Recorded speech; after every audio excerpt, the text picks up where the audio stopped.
DreAllDay.com. You are now tuned in to the show where you learn the discipline to show up day after day to do the work, the confidence to put yourself out there boldly and authentically, and the mental toughness to continue showing up, doing the work, putting yourself out there, even when the success you've expected to achieve as a result of your discipline and confidence is yet to be achieved. And on top of all this, you get a huge dose of personal initiative. This is the go-getter energy that moves you to make things happen instead of waiting for things to happen. Putting all this together, you get the mindset, the method, the podcast known as Work on Your Game.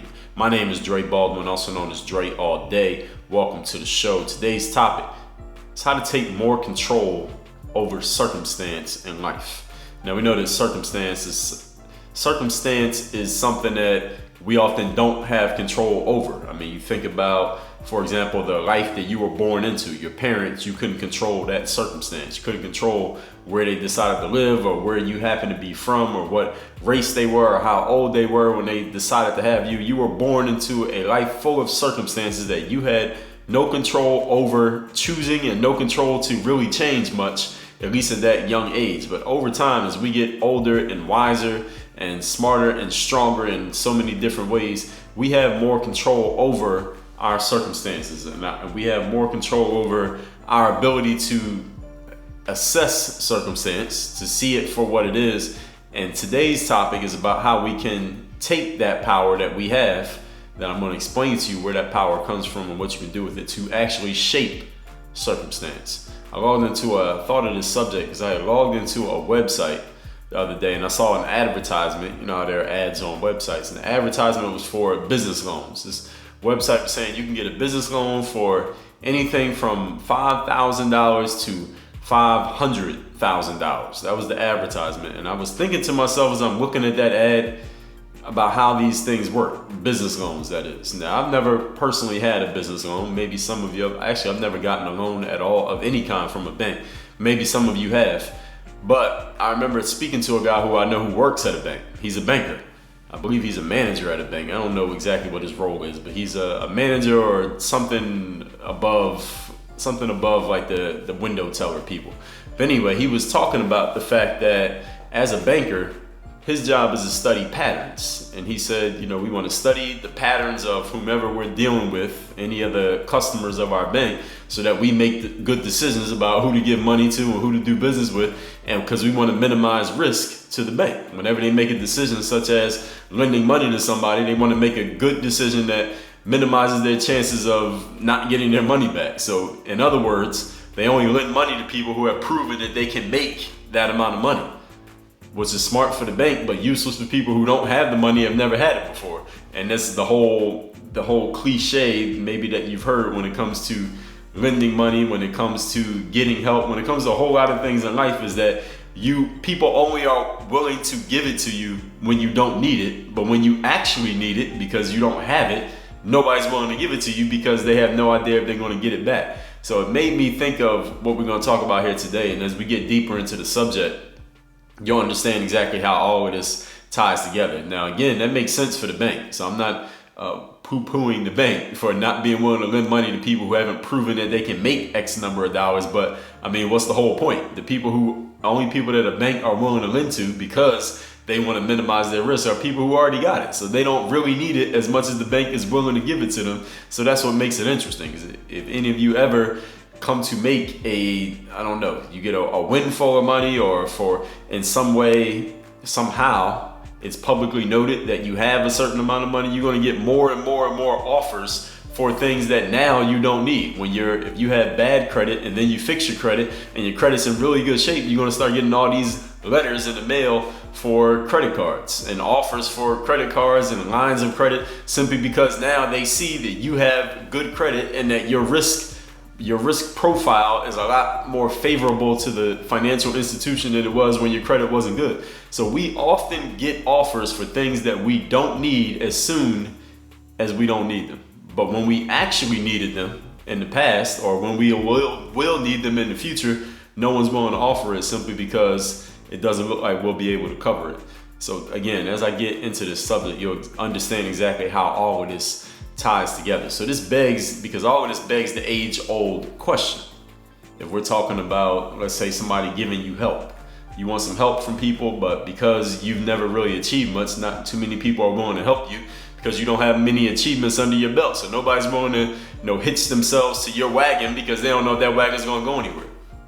You want to get $50,000 from the bank, but because you've never had $50,000 to your name before, to your business's name, no bank wants to give you $50,000 because they don't know if you're ever going to make that money, which makes sense for the bank, but for you, you're like, shit, I'm the one who actually needs it. They're giving it to the guy who already has $1 million in the bank. He doesn't need $50,000. I need it, but they're not willing to give it to you. So the age-old question is, how do I get the chance to do X when nobody will help me since I've never done X? See, people only want to help someone who's done X, but you, who's never done X, you're never going to get the chance to do it. Today we're going to talk about it. I think I may be crossing you up a little bit here, but as we talk about it, you understand what I mean. Point number one, today's topic is how to take more control over circumstance in life. This is how life works. I'm going to explain it, not what I've said already, but what I'm about to say. Life does not give us what we need. It gives us more of what we already have. Life doesn't give us what we need, it gives us more of what we already have. For example, angry people don't just become happy. All right, life doesn't give them reasons to be happy, because an angry person is going to do what? Find reasons to get mad.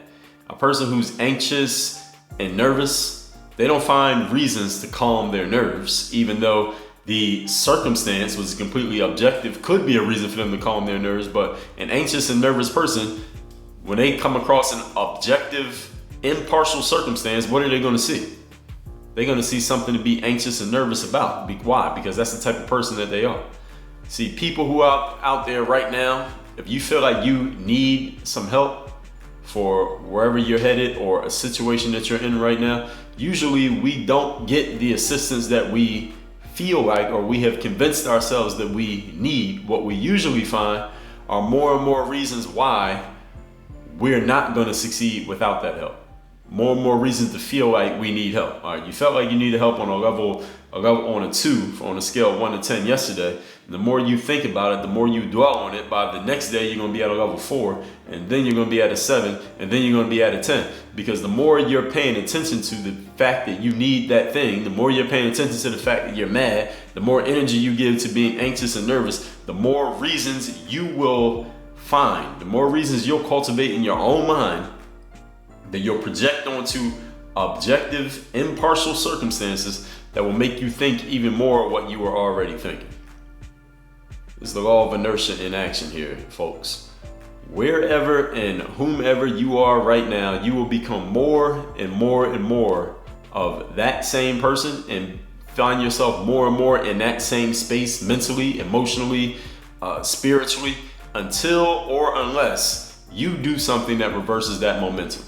And understand that this works both with things that you want and with things that you don't want. So for example, if you have good things going in your favor and that law of inertia is actually working for you in a way that you want it to, but you do something, you take some action that reverses your positive energy and sends it in the other direction, it will stop the good flow that was working for you just a moment ago. And that on the flip side, and this is the side that we're talking about here today, if you had things not going in the direction that you want them to go, and you finally decide to take some action or do something that reverses that momentum, you can get it going in a positive direction again. But this is how the law of inertia works. Wherever you are, however you're thinking, whomever you are being, you will continue to stay there, you'll continue to think that way, and you'll continue being that type of person until or unless you do something that acts from the outside to change the momentum that is going in a certain direction. So you want to change the momentum of things not going the way that you want them to go. You must act on that circumstance with some outside energy coming from you that acts on that circumstance. And I'm going to explain what we're talking about here today is how to take more control over that circumstance, how you can do something with that and actually start making it work in your favor, making that circumstance work in your favor. And this, again, works with the good stuff and the bad stuff. So how do you reverse circumstances that you don't want? That's the question that we're answering. Point number 2. Today's topic is how to take more control over and shape circumstance in your life. First thing you must do, this is point number 2, but it's the first thing you got to do, is you got to get out of your feelings. Yes, I said get out of your feelings. Or not in your feelings like the Drake song, but get out of your feelings. Emotions are great gas pedals, but terrible steering wheels. And this is a concept that I talked about on it in a weekly motivation video on YouTube. Maybe a few of you remember that. Maybe back in, it's had to be probably back in 2010, maybe 2011. What you want to do is use your logic to decide on a direction when it comes to, we could be talking your life in general or just a certain situation that you're dealing with. Use your logic and thinking without emotion involved to decide on what direction you're going to go with something, and then utilize your emotion to push you in that direction, push you faster and deeper into that direction. So you don't want your emotions deciding what direction you go, because your emotions could lead you off a cliff, depending on what your emotions are telling you, what direction they point you towards. And often emotions start having a mind of their own if we allow them to take the steering wheel. So we don't want to give our emotions the wheel to our vehicle. Use your logic. That means your thinking, your reason, your practicality, your objective observation. Use your logic for all those things, okay? Decide what direction you're going to go in. Then, once you've decided on a direction and you notice the direction that you want to go, then you use your emotions to push you that way. So, for example, if we were to make this a more concrete example, you decided that you're going to be a tennis player. With your logic, you decided that.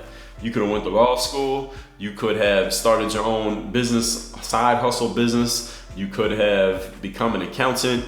Or you could have went and became this tennis player. You had all these different options on your hands. You could have joined a family business. You decided you're gonna become a tennis player. Looking at all your options, looking at the pros and cons of each one, you decided this is the way that you're gonna go. You're gonna see how this goes. Maybe you won't become a professional. Maybe you won't become the next Serena Williams. But what you can do is give it 2 years, 5 years try, right? Once you've decided that that's what you're going to do, now you engage your emotions, all your energy, your anger, your frustration, whatever it is that drove you to even want to be involved in tennis. You engage your emotions to get you going in that direction. So you don't let the emotions say, this is what I'm going to do, then use logic to push you forward. That doesn't even make sense. Logic's not going to push you too far. Logic decides, emotion drives. That's the simplest way to put it.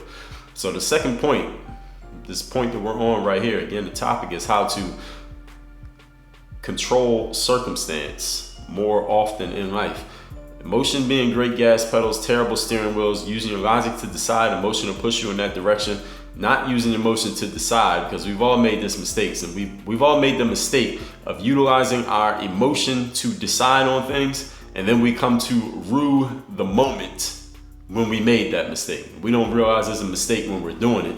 Maybe unconsciously we realize it's a mistake, but we don't really realize until later on when we come to see, like, damn, maybe I should have made a better decision. Maybe we made this mistake of allowing our emotion to decide our direction before, and we still haven't admitted to the fact that it was a mistake. Sometimes we make that mistake as well. But understand, we don't notice it when we're doing it in the moment because the emotions are in control, especially with circumstances that we don't want. Whenever you're dealing with a situation that you don't want, circumstances that you don't want, something that you want to change as soon as possible, the most important thing you need to do when you realize you're in such a situation is detach yourself from your feelings about the situation and force yourself to see it exactly as it is. In the 50th Law, it's a book by Robert Greene and 50 Cent. I believe is either law number 1 or law number 2. I don't remember which one it was. But the takeaway is intense realism, seeing things exactly as they are. Instead of looking at things through the lens of emotion, of fear, of anger, of frustration, of sadness, even of excitement. Because sometimes we can get drunk on our own excitement, drunk on our own confidence, drunk on our own power, and overreach, go too far on things that we shouldn't have gone so far on. Robert Greene stresses that you need to look at the situation objectively as much as you possibly can, even though it's your situation, and decide logically what makes the most sense. Then you can utilize your emotion as needed to push you in that direction.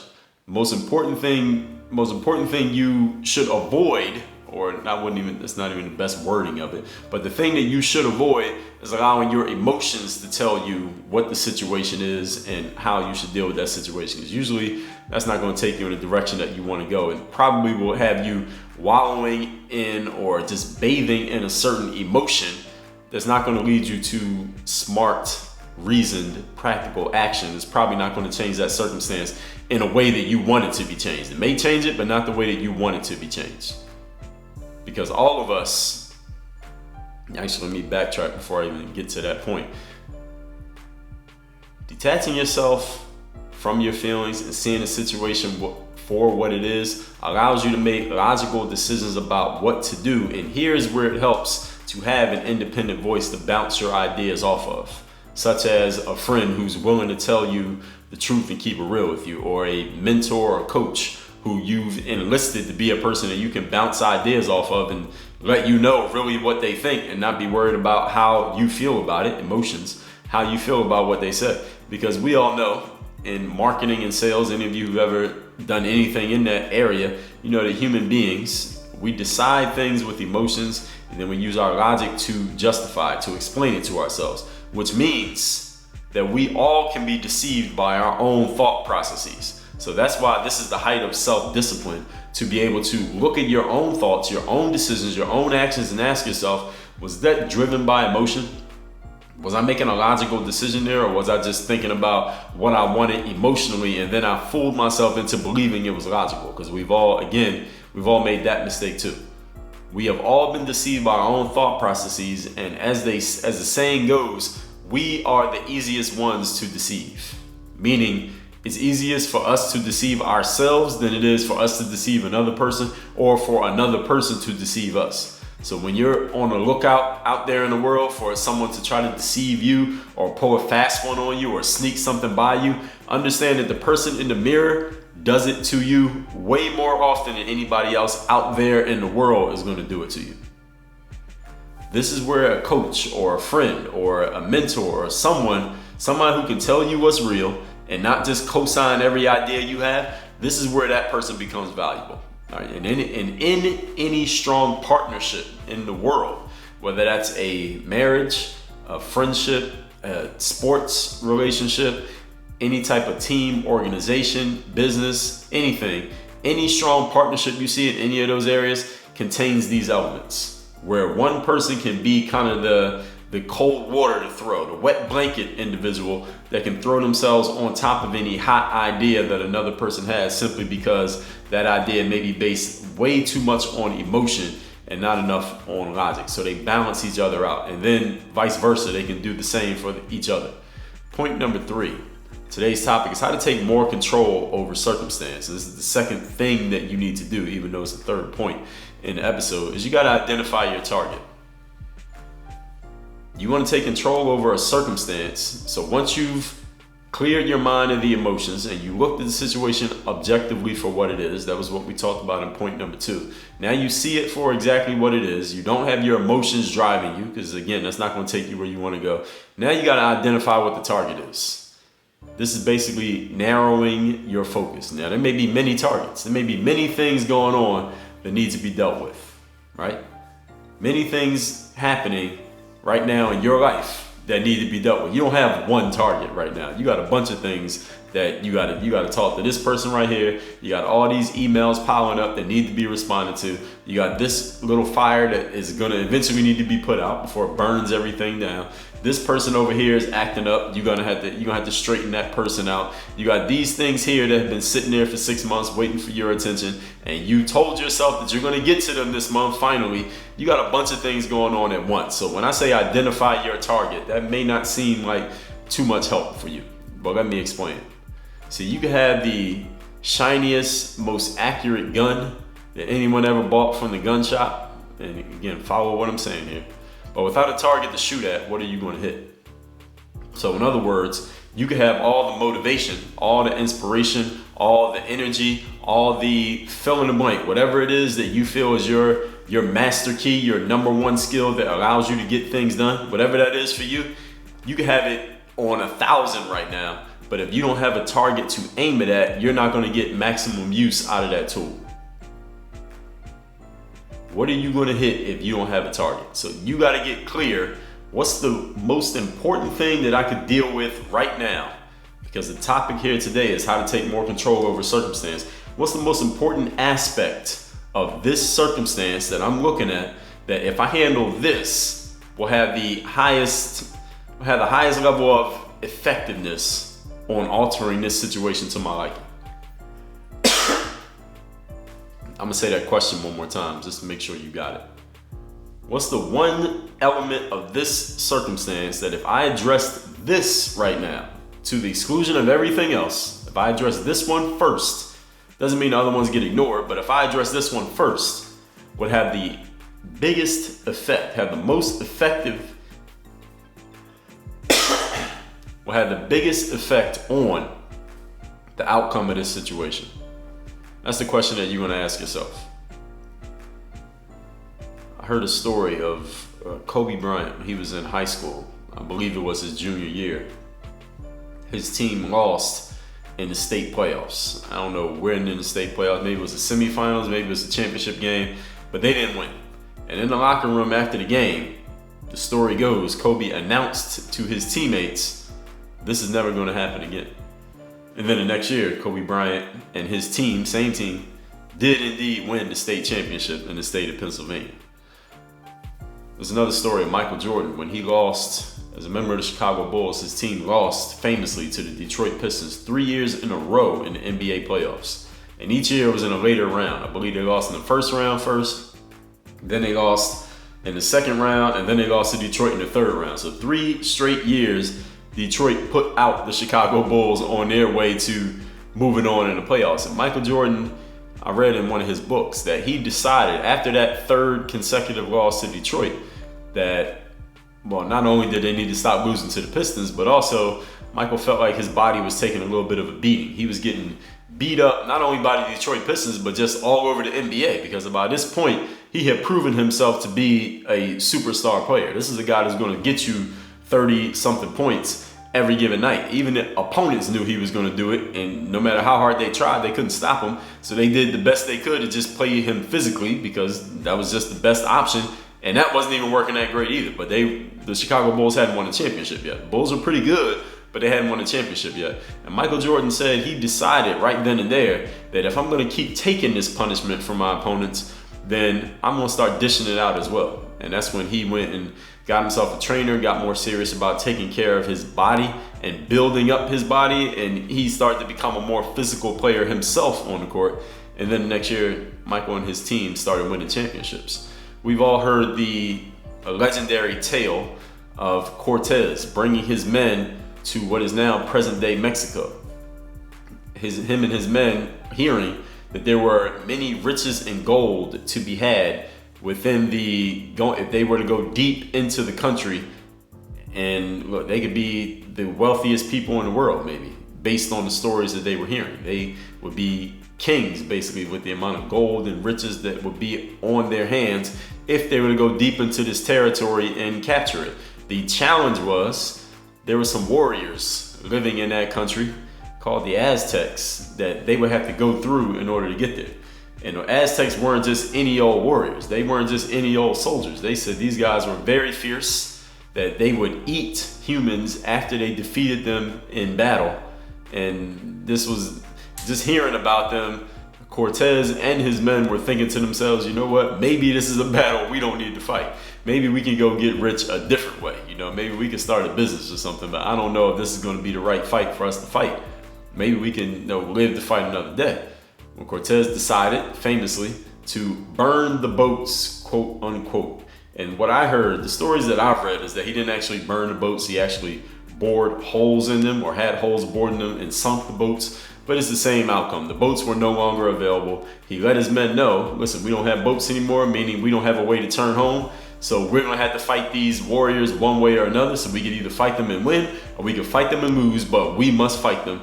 And of course, Cortez, the only reason we're telling this story is because those guys won. All right, they're the ones who write the history books. To turn the situation around in life, first you need to know what is the number one problem. All right, that's what I'm giving you here. Kobe said, this will never happen again. Us losing in the playoffs is not going to happen again. He didn't say I'm going to average 35. He didn't say we're going to practice hard every day. He didn't say we're going to beat one particular team. He didn't say I'm going to go from high school to the NBA. Only thing Kobe was focused on, the number one target, the number one problem he wanted to solve was this right here is not going to happen again. Us losing, that's not going to happen again.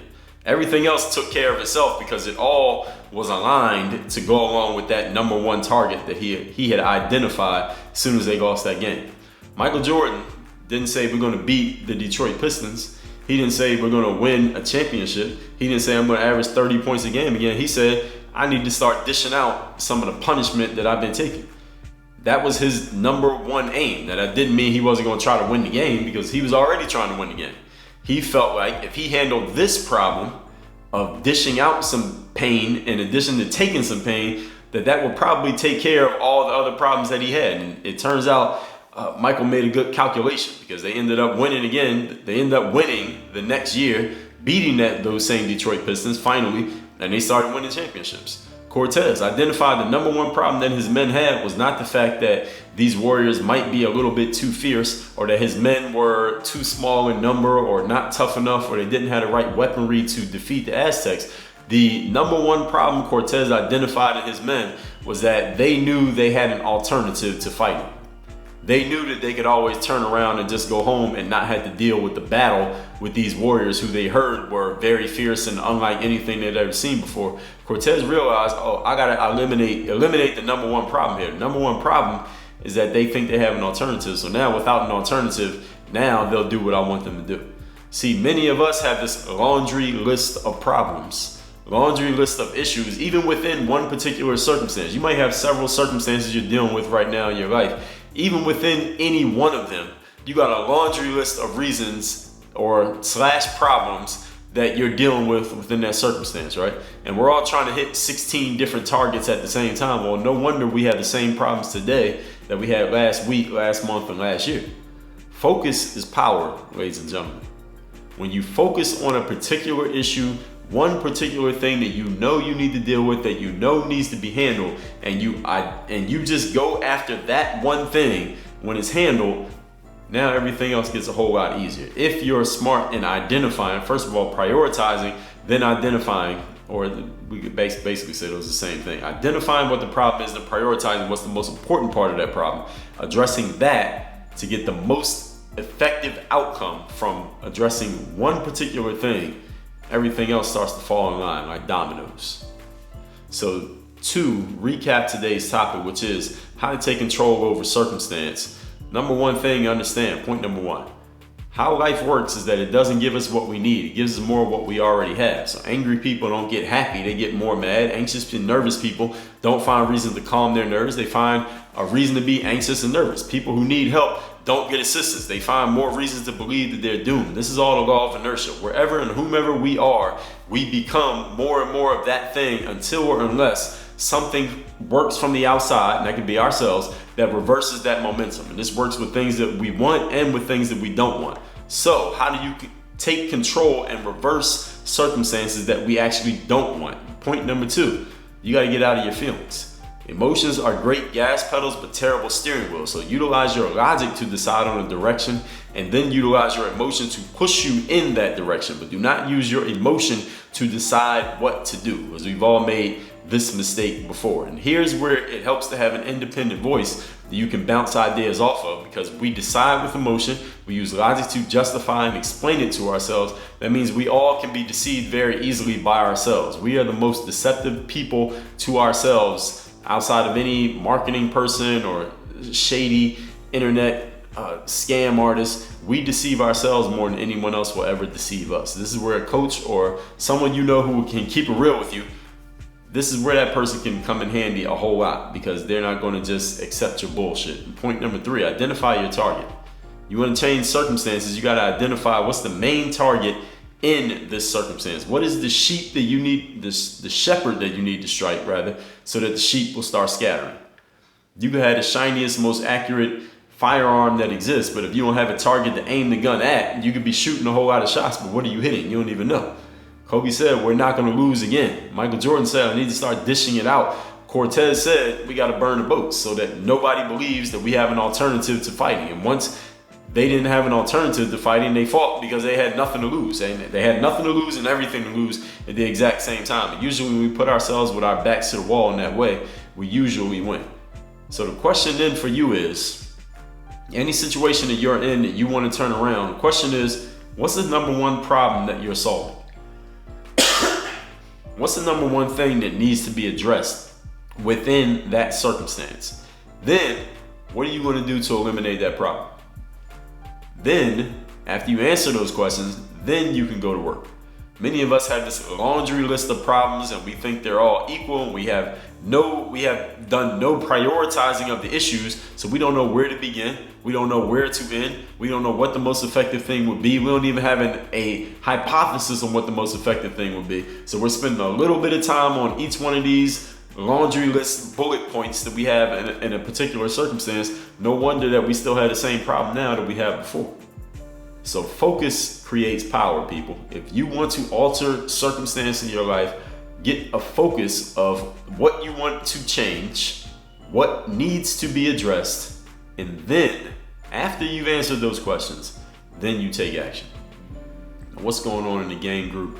We get focused on these things specifically because we know the gang group is about discipline that creates strategy, that creates results. The things that I'm talking about are the challenges that people deal with. Whatever challenges people are telling me about, I'm creating masterclasses in the gang group where I go in depth. If you like how I go in depth on this podcast, and I go even deeper in depth in the gang group in these masterclasses regarding certain situations. I actually had just recorded, before I recorded this, a masterclass on negotiation. So any of you who's a freelancer or any type of entrepreneur or consultant, even a business professional, you're going to job interviews and you find yourself negotiating on price, negotiating on salaries, and you're not getting what you want to get in those negotiations, did a master class on that. And it really starts with the disciplines. It's not about saying certain words or sitting in a certain seated position or looking at a person a certain way. Maybe those things can help, but it's really about certain disciplines. And once you have those disciplines ingrained, it kind of eliminates the problem from even being a problem in the first place, kind of like what we were talking about here. So in the gang group, again, it's disciplines that create strategies that create results. Disciplines and executing strategies would be a better way to say it, that creates results. That is all. All the information on the gang group is at dreallday.com/gang group. Work on your game. dreallday.com.